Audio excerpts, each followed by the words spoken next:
In the shadow of Montana's jagged Bitterroot Mountains, where the air carried the scent of pine and the promise of solitude, Clara Monroe swung her axe with a rhythm born of desperation and defiance.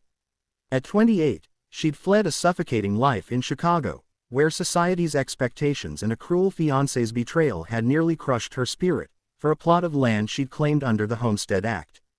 Her hands, once soft from city life, were now calloused, her chestnut hair tucked under a battered hat as she stacked logs for the cabin that would prove her independence.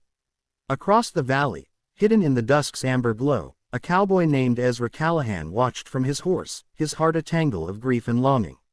A widower at 35, his ranch lay quiet since his wife and son perished in a blizzard 3 winters past. Clara's solitary struggle stirred something in him, a spark of hope he thought long buried. But secrets and storms loomed, ready to twist their fates together in ways neither could foresee.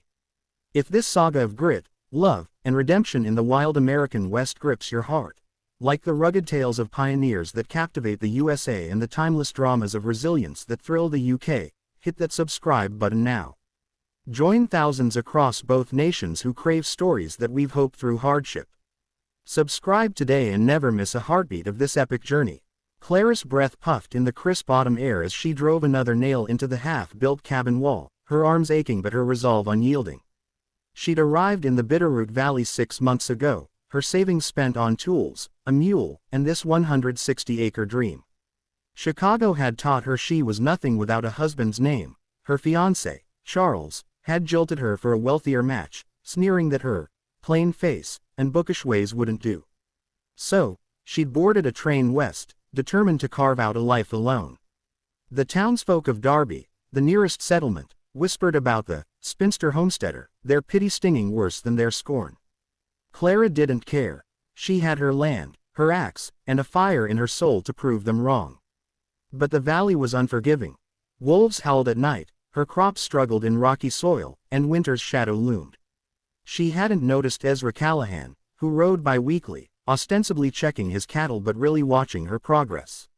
His ranch, a sprawling spread 5 miles off, was prosperous but hollow, his days haunted by memories of his wife, Sarah, and their boy, Caleb, lost to a storm he couldn't outrun. One October evening, as Clara wrestled with a log too heavy for her weary frame, a shadow fell across her work.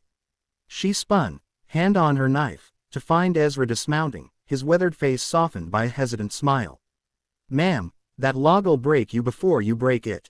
Need a hand." His voice was low, like gravel smoothed by a river. Clara bristled. Independence was her armor, but exhaustion won. "Just this once," she muttered.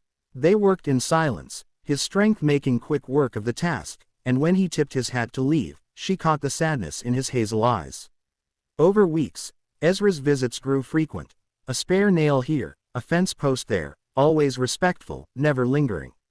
Clara, wary of men after Charles, softened at his quiet kindness. Then came the first twist.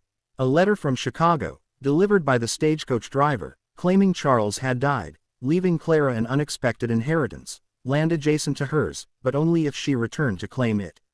Torn, she confided in Ezra during a shared supper of venison stew, her cabin's walls now standing proud. "I left that life," she said, firelight dancing on her face. "But money could save this place." Ezra's jaw tightened. "You don't need Chicago. You're building more than a cabin here." His words held a weight she didn't yet understand. Winter descended like a vengeful spirit, blanketing the valley in snow. Clara's crops failed, her mule grew thin, and loneliness gnawed at her. Ezra appeared during a blizzard, hauling firewood on a sled. "Can't let you freeze," he said, brushing off her protests. As they warmed by her fire, he spoke of Sarah and Caleb, his voice breaking. "I failed 'em. Ain't sure I deserve another chance." Clara, moved, shared her own scars, Charles's betrayal, her family's dismissal. Their bond deepened, but another twist loomed. A surveyor arrived, claiming Clara's land was misfiled, overlapping with Ezra's ranch due to a clerical error. If unresolved, she'd lose everything. Ezra offered to sign over his claim, but Clara refused. "I won't take what's yours."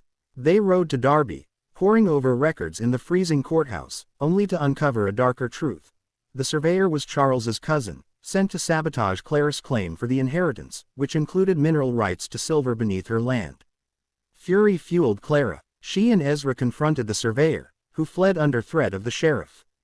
But the ordeal revealed Ezra's own secret. He'd known about the silver, discovered during a survey after Sarah's death, but kept silent, fearing it would draw greed to the valley.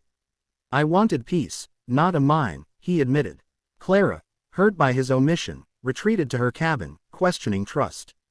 Yet when rustlers struck Ezra's herd, she rode to his aid, her rifle steady despite her fear. Together, they drove off the thieves, her courage mending their rift. As spring thawed the valley, Ezra proposed, not with a ring but with a deed merging their lands. "Build with me," he said. Clara, tears in her eyes, said yes, not for wealth, but for love.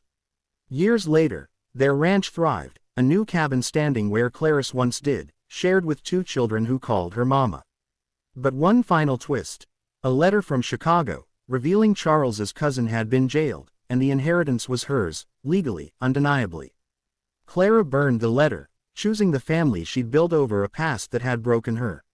Under the Bitterroot stars, she and Ezra stood, hands clasped, their love a testament to survival, trust, and the home they'd forged, one log, one heart, at a time.